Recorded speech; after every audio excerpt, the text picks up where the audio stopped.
Ang huling biyahe. Hindi siya umalis ng bahay upang maging balita. Hindi siya nagsuot ng helmet upang makipaglaban. Hindi siya umalis upang maging laman ng social media. Lumabas siya ng madaling araw, bit-bit ang pag-asa, ang pagod ng kahapon, at ang pangakong uuwi ring muli. Sa bawat ikot ng gulong, may baon siyang dasal. Sa bawat tunog ng makina, may pangarap na tahimik na bumubulong. Isa pang booking, isa pang pasada, isa pang araw ng paghahanap buhay. Marahil iyon ang paulit-ulit niyang sinasabi sa sarili. Hindi marangya ang kanyang buhay, ngunit marangal ang kanyang hanap buhay. Pawis ang kanyang puhunan, pagod ang kanyang kapital, at ang ngiti ng kanyang pamilya, iyon ang kanyang tubo. Habang ang iba ay mahimbing na natutulog, siya'y nasa lansangan. Habang iba ay nagdiriwang, siya'y naghahatid ng pagkain, naghahatid ng gamit, naghahatid ng mga taong gustong makauwi sa kanilang pamilya. Sa ulan, sa init, sa trapiko, sa panganib, hindi siya huminto.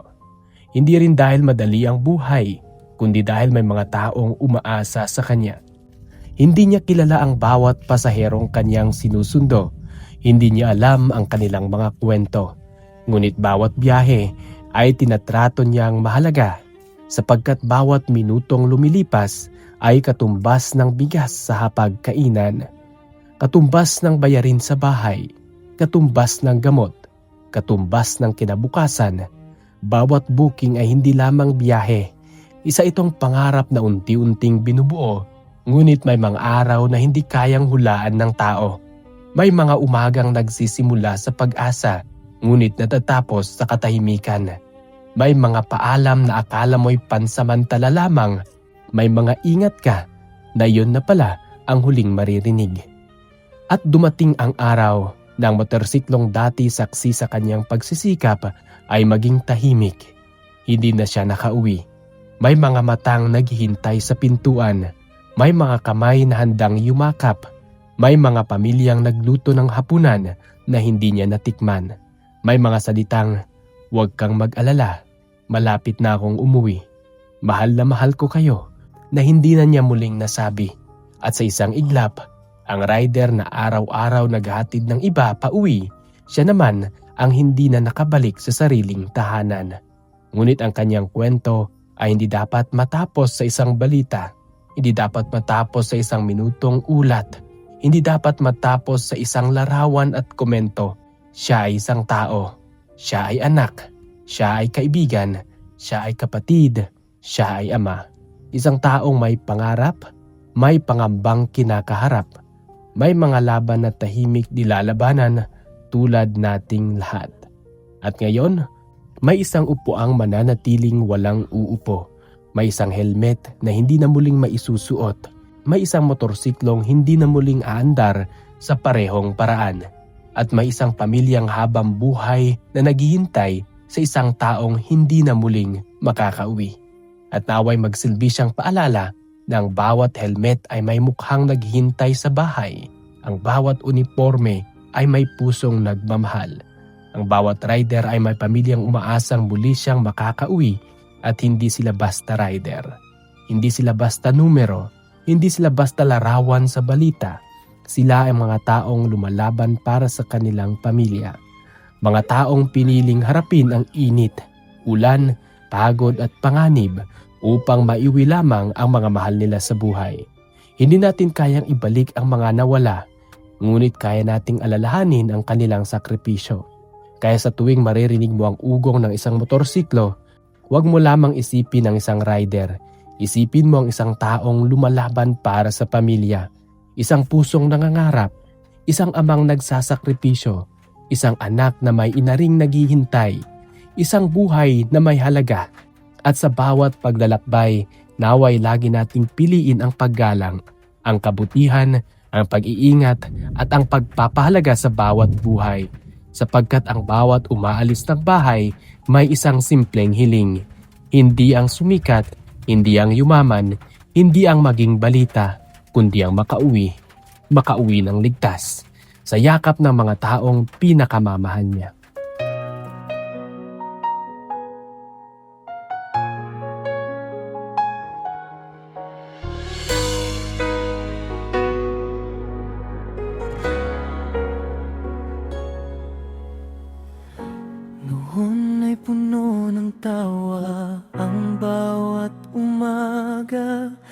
Magkahawak ang ating mga pangarap at pag-asa. Bawat sandali ay tila walang katapusan. Akala ko'y habang buhay kang nasa aking piling. Ngunit dumating ang araw na hindi ko inaasahan. Isang balitang nagpabago sa aking mundo. Biglang nanahimik ang lahat sa aking paligid, at naiwan akong yakap ang mga alaala. Marami pa sana tayong gustong marating. Marami pa sana tayong pangakong tutuparin. Ngayon ay pangalan mo na lamang ang aking bulong. Sa bawat gabing ako'y hindi makatulog.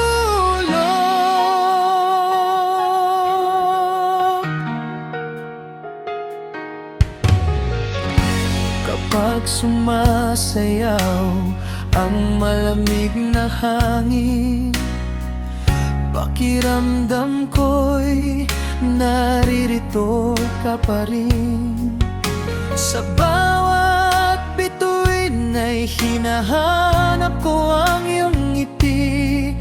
Umaasang muli kitang makikita balang araw. Hanggang sa araw na nawami tayong magkita, dadalhin ko ang pagmamahal na iniwan mo. Hindi ka mawawala sa tibok ng puso ko, sapagkat ang alaala mo ang magsisilbing ilaw sa aking landas.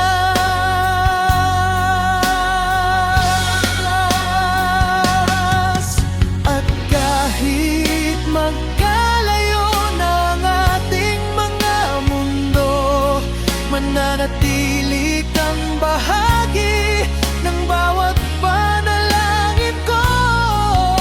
Hindi ito paalam kundi isang pangakong iingatan na mamahalin